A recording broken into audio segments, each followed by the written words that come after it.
I am not a Christian, but I really dislike how people disrespect the Trinity and try to discredit it, pretend like it's not a real thing or it's like some made up Christian nonsense, because the Trinity has existed long before Christ, and I can explain exactly how Trinity works in very simple definition, okay? Let's take H2O as an example. H2O in a room temperature environment is going to be liquid water, correct? But if we move it into like a hot room, like a steam room, it becomes a gas. If we move it into a colder temperature, it turns into ice, it turns into a solid.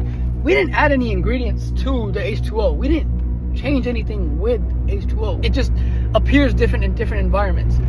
That is the same way as God.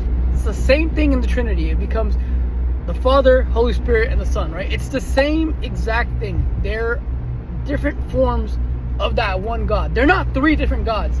It's different forms of that one God that show themselves under different conditions. So that same thing that's existed in different backgrounds. You know, you could take it back all the way back to Hinduism, where it goes into Shiva, Vishnu, and Brahma, where it goes the creator, the destroyer, and the sustainer. Like, that Trinity operates under one thing. It's still one God. It's just different aspects. So it's not really a hard concept to understand, you know what I mean? And there's verses in the Bible that also tell you, like, you've seen me, you've seen the Father, or I and the Father are one. There's so many examples that explain the Trinity. I don't really understand why people of other faiths, specifically other Abrahamic faiths, that go against Christianity, and I'm not Christian, by the way, so I really don't get why other people try to make fun of other preachers and scholars or whatever these people are.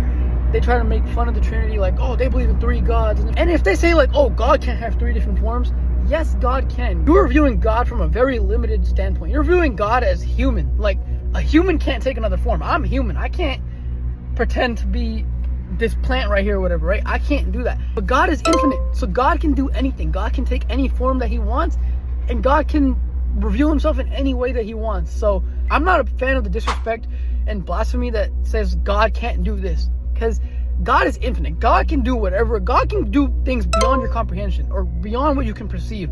So I don't like how they say, oh, God can't appear in three different forms. God can appear in how many forms as he wants. God's not stuck in a human form like this. This is not end all be all. God is just God, and God can appear in any form he wants. God can appear as a human. God can appear as a plant. God can appear as a spirit. God can appear as anything, okay? That's the Holy Trinity explained in as simple as I can.